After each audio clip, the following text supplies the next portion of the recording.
How to write a good essay. It's a bewitching question, and it's one I'm going to answer in approximately 2 minutes, and then we'll go on to something else which is dependent on that, which is how to use a good quotation.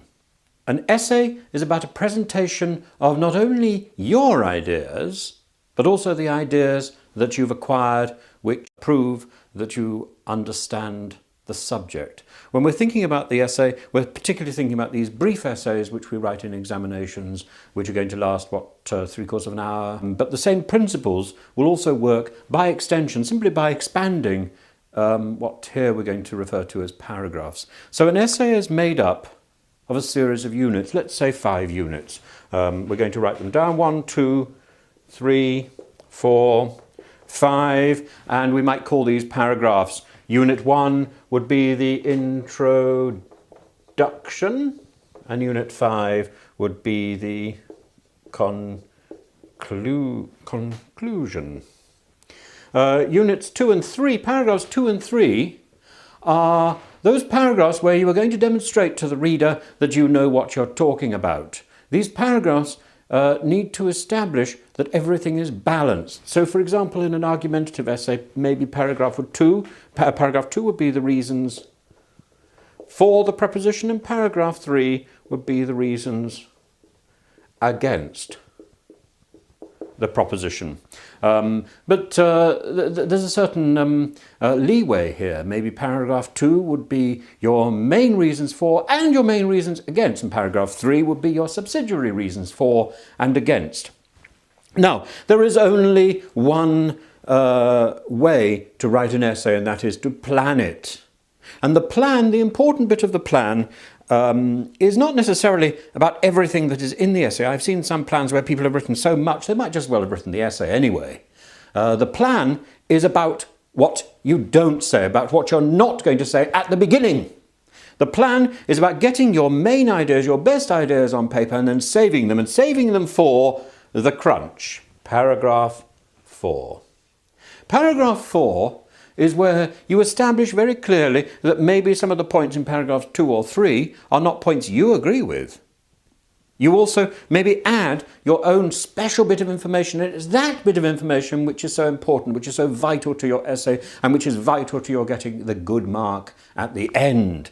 Paragraph 4, the crunch, is probably going to be your longest paragraph. It's going to be the paragraph where you back up your facts with good quotations. It's going to be the paragraph where you present your argument in a clever, logical, ordered way. Now, a point about length here, just very quickly. Paragraphs 1 and paragraphs 5 are probably going to be quite brief. Paragraph 1, you establish how you intend to answer the question. Paragraph 5 follows naturally from the crunch. Paragraph 5 is exactly what it says on the bottle. It is the conclusion of all this discussion. If you want to start in paragraph 5 making a new discussion, if you want to start a new idea, you might as well write a new essay. It's a waste of your time to add anything new to paragraph 5. Paragraph 5 concludes what you've been writing. It follows naturally. Paragraph 4 is your argumentative paragraph. Paragraph 4 is what you've been waiting for. Now look, it's exactly like the situation where you get into an argument with one of your friends, or indeed maybe not one of your friends. You want to say, there's no point in going onto the offensive right at the beginning and battering somebody. No, ridiculous, childish, silly.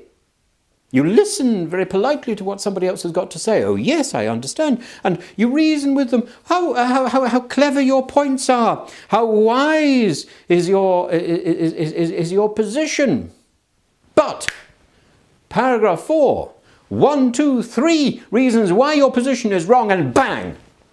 You've flawed them, you've destroyed them, you've established your own point of view very calmly and very brilliantly by conceding that they also had a point of view too, but that it was wrong. Now, as an addition to this talk, here we've got our 5-paragraph system for the essay. We've also got to consider how we defend and how we back up points, and we do this with the quotation.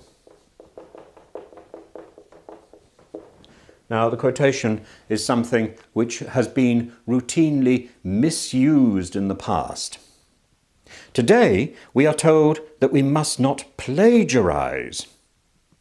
This would have been a nonsensical concept to a first century Greek or a first century Roman. They routinely adopted somebody else's name to give credibility to their writings.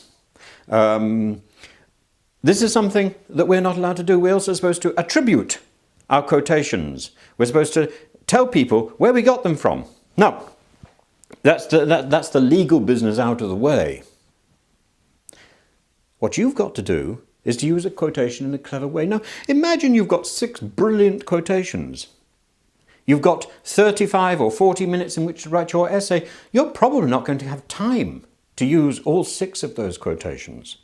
You have to choose very carefully, because a quotation, by definition, requires 3 sentences. A sentence to establish the quotation, to use the quotation, to quote, and then to explain the quotation. It's like taking a jewel from a ring, looking at a ring.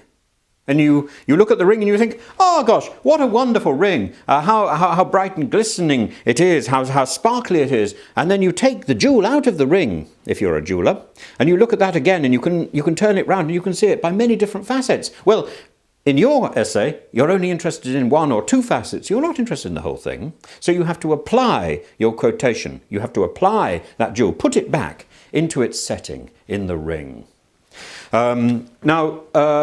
If you get your quotation right, you're going to win with your essay. You can't use every quotation that you've got in your head. Now, not only can you use quotations, of course, you might be able to refer to characters or events without necessarily explicitly quoting. This is useful too. But the art of the quotation requires these 3 points. These 3 sentences: establishing, using the quotation, and explaining the quotation. There is no point in making your quotation longer than the things that you are writing. I have seen essays where the quotation is twice the length of the original work written by the student. This is absurd.